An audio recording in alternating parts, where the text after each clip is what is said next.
tonight, we get to hear from Dust Moto. Dust Moto builds affordable performance electric vehicles that maximize the connection between riders, machine, and environment. Dust believes with the right ingredients, more people can connect with the sport than ever before, enabling riders to break free from the shackles of attention economy, push their personal limits, build deeper connections to the people and world around them, and ultimately lead a life worth living. Please welcome Colin Godby, Dust Moto's founder and CEO. Come on up, Colin. Thank you.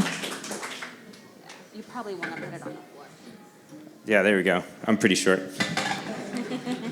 I want to thank Brian for having me from EDCO. I think part of this might be a little bit of him feeling bad at my really botched pitch for the BVC, as anyone that attended did not see me there.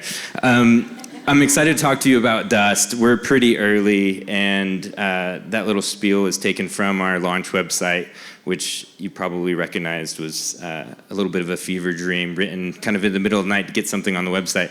But dirt bikes are awesome, and hopefully this is enjoyable. My name's Colin Godby. I've spent a life outdoors testing the limits of myself and the gear that I use. I started as a mechanical engineer. I didn't have the luxury or the opportunity to compete in FIRST Robotics. I would have loved that, and so I've struggled my entire life to learn the hard lessons that you guys are learning at a young age, which is awesome. I've navigated my career choosing the most interesting consumer hardware problems I could find, coupled with the most interesting outdoor towns to live in. So instead of moving to the Bay Area, I've lived in Southern California, Park City, Boulder, Seattle, and now Bend, working on fun, interesting problems. Companies like Skull Candy, Sphero, Glowforge, Walt Disney Imagineering, and UPCO previous to Dust. I've done 4 tours of duty at startups. I've gotten exposure to management, manufacturing, startup capital, hypergrowth, as well as going through a public listing. I've gone from building other people's products, their teams, their strategies, and now finally building something for myself, which is Dust Moto. It's a performance electric dirt bike for the core rider. Now, I'm gonna go on a leap and say that I think everybody would like to ride a dirt bike if they could. If you haven't, it's awesome. If you have, you know why you do it. It's one of the few things that gets you to achieve peak flow state almost immediately. It's like surfing or riding the best POW day. People do it to enjoy the outdoors, to connect with their friends, and for an exhilarating experience. It really is one of the few things that allows for a complete renewal of the mind, which I think is extremely important in today's day and age that's filled with stress and complexity. Moto is unique in its complete freedom and intensity of the visceral experience. Even things like mountain biking or hiking or paddleboarding, while awesome, don't quite get to that same level of experience that riding moto does. And further, it has a timeless sex appeal and cultural relevance that expands beyond the sport itself. I think a lot of people, when they think of Steve McQueen, probably picture him sitting in the back of a pickup truck after racing Lake Elsinore, probably smoking some Spirit cigarettes. But powersports can be unapproachable. Dirt bikes have a really steep learning curve, and stores can be intimidating. Existing riders are losing access to local riding, and they struggle to ride often because they're time poor. It's a sport that requires a lot of time investment for maintenance, getting out to riding, as well as managing your gear. The traditional moto industry is therefore suffering low growth rates compared to snow, water, and other two-wheeled sports in the adjacent side of outdoor recreation. Electrification makes dirt bike easy by removing the clutch, noise, complexity, as well as aspects of maintenance. But traditional motorcycle incumbents have been slow to grasp the opportunity related to electrification, and right now only 2% of the market is electrified, compared with 10% of the automotive market and 20% of mountain biking. There's currently no US dirt bike brand to serve the cultural epicenter for the sport, which is completely crazy considering that 55% of the global market for dirt bikes is here in the US. Now, what's the opportunity or the solution to this? Well, there's a company called Suron. It's a Chinese company, and they sell hundreds of thousands of entry-level, value-oriented electric motorcycles each year already. They're already being copied by more Chinese companies, which tells you something about the rate of adoption. But right now, there's no middle market premium American brand for this huge install base. And there's no brand that really addresses existing dirt bike riders with the core experience that they're looking for. At the upper end of the spectrum, there's a company called Stark that tries to hit the extreme level of performance and let's say, ultra premium end of the spectrum, but that's not the massive market. We are nailing the white space opportunity with a disruptive combination of lightweight, approachable size, and high performance. It's going to be built with premium components designed to last. This is category innovation. It's delivering an experience not possible with current ICE internal combustion engine technology. The flexible nature of the design brings the joy of riding to new riders while extending the fun and availability of riding opportunities for the existing core rider. In the same way you might have a POW board for the best powder days in addition to the other boards for the rest of the mountain, or gravel bike to go out and explore while you also own a mountain bike or road bike, we're building a Quiver edition. This is a bike for people that own motorcycles to add to their garage and not replace their current gas experiences. And this is important because I believe that at a fundamental level, the technology is not quite there yet for electric motorcycles to completely replace gas bikes. This has been one of the challenges so far with people trying to enter the market up to this point. In the same way that you might pick one of those, POW boards for the best days, thinking about the fun that you're going to have, we think that the bike that we're building is going to be the bike that's chosen 90% of the time because of how fun it is. Equally important, we're working to build an iconic American brand to go with an amazing product. This is important, as I mentioned, there is no current US OEM making products for the US market, but also because there's an opportunity to extend the brand into cultural relevance beyond the brand. We live on the West Coast where brands like Vans, Troy Lee Designs, and other companies that have been in sort of action sports and really have extended into the space beyond just the sport itself, have had that relevance and taken advantage of the business growth. For someone like us, where there is going to be a crowded market in the foreseeable future, having a strong brand is going to be key. Over the next 10 years, we believe that the electrified dirt bike market is going to expand 20x because of the low rate of adoption thus far. In context of the $9 billion total market in the US for dirt bikes, we think that it will go from 2% to a number closer to 40%, or roughly $4 billion within that 10 years. So why is now a unique opportunity to do this business?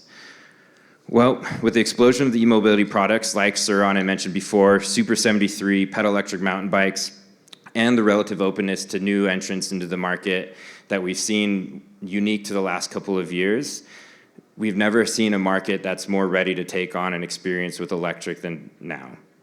There's also been a significant investment in EV technologies over the past 5 to 10 years. While the EV technology market has seen a little bit of a desert, let's say, in funding over the last couple years, some of the companies have struggled. Climate technology actually has not. And so while this is an EV technology, we also can address some of the challenges surrounding recreating outdoors with technology that can be pretty polluting.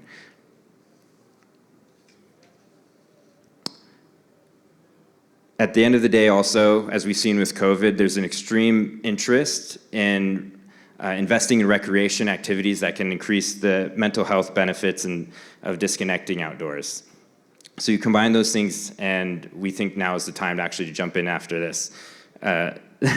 I guess the final piece of why now is probably related to the American brand as well. It's just baffling that there is no American brand addressing this market. So how are we bringing this brand to market? We're focused on bringing business to life with the extreme build in public mentality that embraces crowdfunding and authentic connection with our customers. This means direct-to-consumer is our primary focus, both for margin management, but also because of the connection it allows with our customers. However, we will have strategic retail partners when we actually sell this because of the importance of service as well as test ride opportunities for a product of this kind. We're connecting at the grassroots level by intending to attend local events and races and integrating within our kind of board of advisors people that are deeply connected in the sport. Well, I didn't grow up with Moto. I did grow up in Murrieta, California, which is one of the epicenters for the sport. My mom didn't let me ride motorcycles. I do see the importance of someone coming from outside of the sport later in life to be connected with people that have lived the sport their entire life. We don't want to be seen as outsiders. It's important that we get this right. Finally, athletes and ambassadors and content creation is kind of the primary means that we're going to reach people. We think that there's extremely exciting and compelling stories to tell related to riding dirt bikes, and we don't need to do much of a hard sell if we just show people having the best time on them. So what have we done so far? We founded the company in May of this year. We wanted to move quickly and fail early, so we built and launched our own unique take on crowdfunding called Founders 50. Essentially a 50-person premium subscription for 20 months, which gives the backers half off the bike, but more importantly, a behind-the-scenes look at how we're building the company and the brand. On August 8th, after only 2.5 months of being a company, we launched the Founders 50 program with basically an image like this and not much more, and we filled those 50 slots in 24 hours. It's essentially a world's first program in that we have monthly meetings for these backers, sharing design progress, gathering feedback, and utilizing them to help us achieve next steps. And it really helped us prove product market fit super early. On the back of that, which ultimately will result in $250,000 of early funding, we were able to raise $350,000 in additional angel funding in the weeks that followed. The really amazing part about the Founders 50 program is that these are really high-value evangelists. They're early adopters that are excited by what we're building. A lot of the people that join that group are other founders, CEOs, or well-connected individuals that have already gone to help us make connections in the industry up to this point. We fully expect that this first group of 50 people will be the seed that lets us connect with 10x more people when we actually launch later on. So currently we're using that funding to jam on building our prototypes and launching the next phase of awareness. The prototypes that we're building now are our alpha bikes, first 2 bikes that are going to demonstrate the experience and prove the performance that we believe will hit. We'll be able to get riders on those bikes and start creating content, sharing that more broadly in the lead up to having a crowdfund campaign to actually sell 10 times the number of bikes that we already have allocated with the Founders 50 crowd. So how did we do it? Well, we're a team of experienced designers and operators. We've delivered great experiences across a variety of industries from consumer products, tech, and mobility already. We have 50 combined years of direct experience that will apply to building Dust. My other co-founders are not here with me now, but Jarrett and I live here in Bend, and we have a shop space on the north side of town, and our third founder is actually based in the European market, which is strategic for us once we decide to expand into that marketplace. I think most importantly, we're all focused on the end consumer. We understand as users as well as designers what people need, and we're focused on solving real issues for those people. And finally, we all went through a serious tour of duty at EDCO together, which was a New Zealand bike brand making 2-wheel electric utility bikes that I had set up an office on the northwest side of town for. Unfortunately, that came to an end, but the experience that we went through in an extremely tough capital market really galvanized us and taught us a lot of lessons. So the ask now is, we're going to continue raising pre-seed funding in the lead up to that larger crowdfund event. We surprised everyone with how F50 went. I think we've all, including ourselves, the amount of attention and excitement around what we're building is high. And so we're going to try to do it again here around April of next year and try to get 500 more people to buy these bikes. So please reach out if you're interested in joining the journey, ask questions, and just a fan of dirt biking in general. We're happy to make those connections. Awesome. Great. Cool, very cool. It will surprise no one. I've never been on a dirt bike, but I do have a question for you. Is it quiet? Yes, there's still chain noise, but what I think a lot of people get when they ride dirt bikes that are electric is you can actually talk to each other. You can hear nature around you. You actually hear the tire gripping in the dirt. The highest performance dirt bikes still have a whine, so they're not completely silent, but and I think actually this is kind of opens a little bit of a tangent conversation around what a lot of people love about dirt bikes in general, the smell and the sound of dirt Some bikes. Some people like that, today. Colin. Yeah. But not everyone. But one of the big benefits of quiet bikes is that people can start building backyard tracks again. Ah, cool. Yeah, okay. Are these street legal? Is that a thing people say still? Our first bikes will not be, but we're developing the control system so that they'll be easily plug and play to add lights. It's a pretty high barrier to go through homologation and compliance certification, especially for an early company. It's a couple $100,000 to run through that process. Sure. So we're going to focus on off-road bikes only to start, and then move into street legal. So cool. I bet they're going to look so cool, and I think you guys are probably going to get some jobs working at this company. Okay, Yes, do I engineers. have any questions from? Yes. How fast do they go? Our bikes are going to go about 60 miles an hour. It's interesting with electric dirt bikes, they typically don't have gearboxes. So you just roll on the throttle and you don't shift gears. What that means is extremely high levels of torque up until sort of the later parts of the top speed.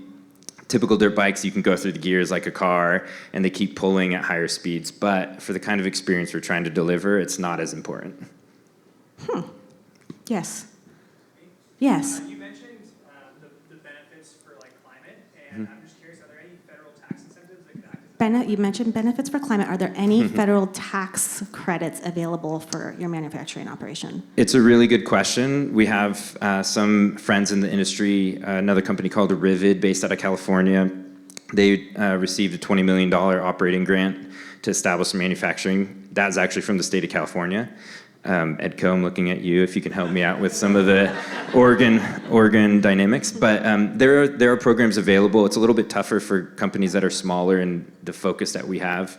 A lot of the focus, and even including for the consumer side of incentives, is on bicycles or cars and not much in between. And so even at EDCO, we're working on trying to find a way to lobby and help kind of find a way for people that choose to either commute or recreate on two wheels to get access to some of those incentives. So cool. Okay, one more question. Yes.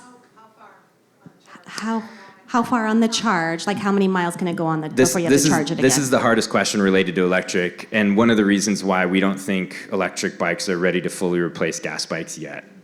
So a lot of people like to get out for big days in the hills or go and camp and maybe take kind of like a backpacking style approach. Electric bikes aren't for that yet.